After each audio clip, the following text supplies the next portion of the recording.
We drive on these streets every day. But now I'm going to ask you to take a minute and think about how they got there and the motivations behind some of those roads. During a press conference on Monday, Transportation Secretary Pete Buttigieg was asked if the recently passed infrastructure bill would play any part in deconstructing some of the racism that's built into many of America's roadways.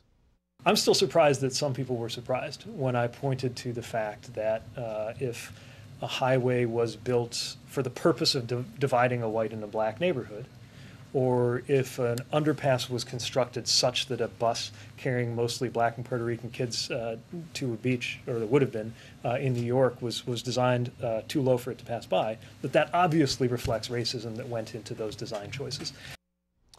You know, it surprises me too, Mr. Secretary, considering studies have been done examining the racism mixed into the foundations of America's infrastructure.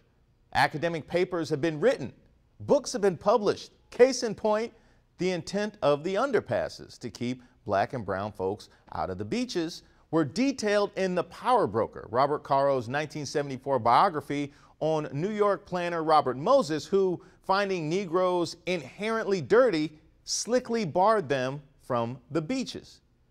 You know what else didn't surprise me?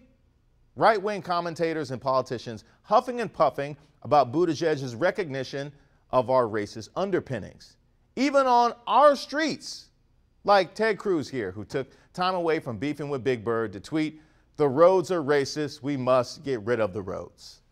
No, Senator, the roads and bridges aren't racist. Some of the people who laid them out were.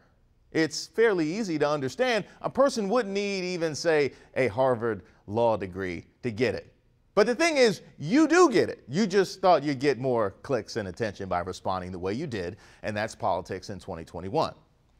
This happened in cities all over America. Roadways were planned, lines were drawn on maps with the express purpose of segregating non-white communities, locking them behind barriers, denying tax-paying citizens goods, services, or even a day at the beach. The roadblocks were built by federal, state, and local policy decisions, and that's what it's going to take to rectify them.